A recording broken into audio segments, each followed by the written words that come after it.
Assalamu alaikum warahmatullahi ta'ala wa barakatuhu. Barkanmu da wannan safiya ta Lahadi. Ina ma kowa fatan alkhairi da fatan kowa yana cikin koshin lafiya.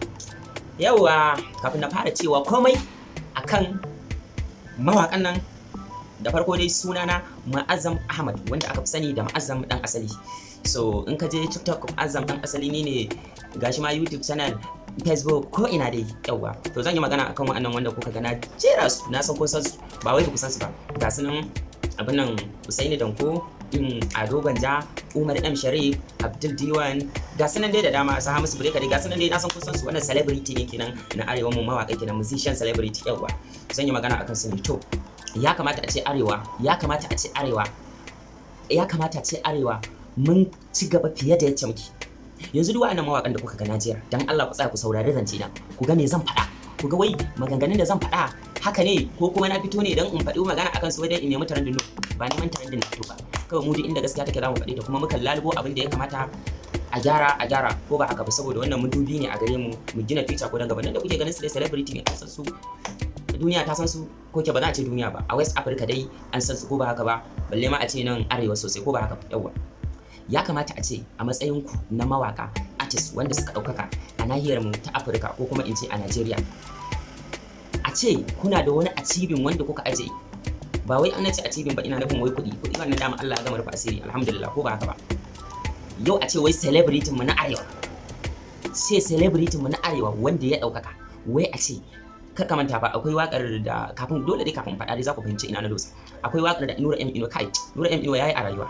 Zan faɗi Nura M Inuwa shi ta sanadin shi suwaye suka zama wani a rayuwa, kuma na san kun san su, kuma har gobe suna alfahari da su.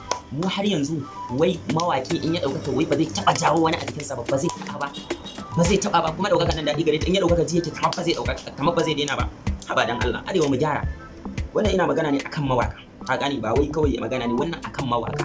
Duk da ni karamin mawaki mai tasowa, Allah ya sani, Allah kaɗai ya san abin da yake zuciyata. Allah dai ya bamu dama. Abin da zan gargaɗi akan su, dan Allah dai ku ci gaba da bibiya na, za ku tabbata maganganun da zan faɗa akan su masu hankali ne, kuma za su, in dai ko cikin su wani ya ji bidiyon nan ya ga bidiyon nan, insha Allah zai fuskanci gaskiya wannan fa magana sa haka ne ko ba haka ba. Abin da yake faruwa, Umar M Sharif, Breka, Usaini Danko, Ado Banja, duk dai ga su nan dai da sauransu ko ba haka ba.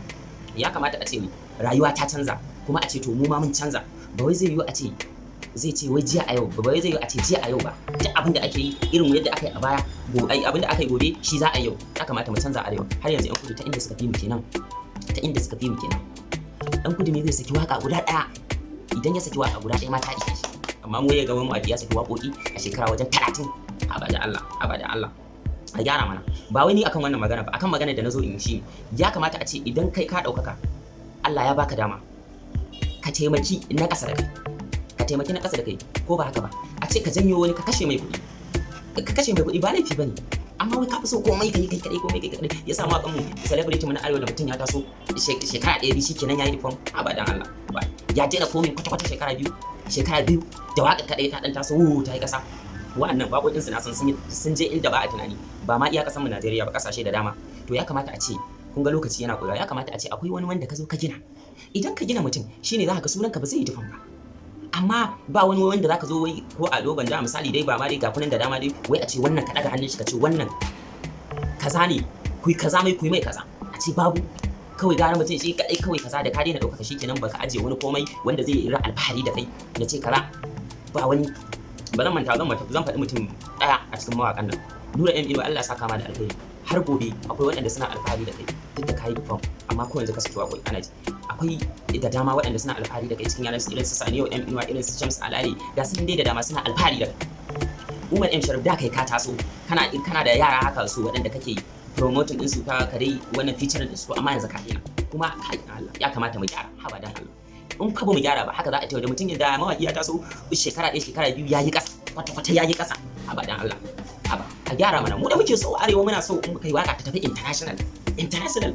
Amma yanzu burin mawaki, yanzu burin mawakan mu na arewa, burin su wai da kai waka a ji a Niger, a ji a irin su Libya ina ne su ga sanan dai wai yan kasashen nan su ina mur wai ya burin ka kai baka da wani burin kai waka mawakan mu na arewa, artist din mu na arewa ba wani burin mai waka shi baya so ma ta tafi international, kawai shi burin shi in yayi waka a ji a irin wasu Afirka da su Niger su ina abadan Allah shekara wajen 30 baya haka za mu ci gaba. Ta ya za mu ci gaba? Ta ya za mu ci gaba wai in kai waka burin ka a ce wai an ji wai a Niger wai ko wannan wai shi nan burin ba kai waka so ake ta tafi international kasa kowane kasa turawa su dinga jin waƙoƙin amma a cikin abadan Allah ya kamata mu gyara mu canza shiri za a haɗa kai mana a haɗa kai a ringa feature kuma ya kamata bayan yin waƙoƙi ba a tsaya a san me ake kawai ne shawarar da ya kamata in baya kenan kar ku manta ku ci gaba da bibiya a wannan YouTube din na Mu'azzam dan asali TikTok Facebook in Allah da za ku ringa ganin za mu ta kawo muku abubuwa waɗanda za ku ga me yake faruwa kuma wanda zai dan kwantar mu da wasu asan labarin wani yana sa wani hankalin shi dan kwanta to masha Allah ina godiya kar ku manta dai sunan Mu'azzam Ahmad wanda aka sani da so much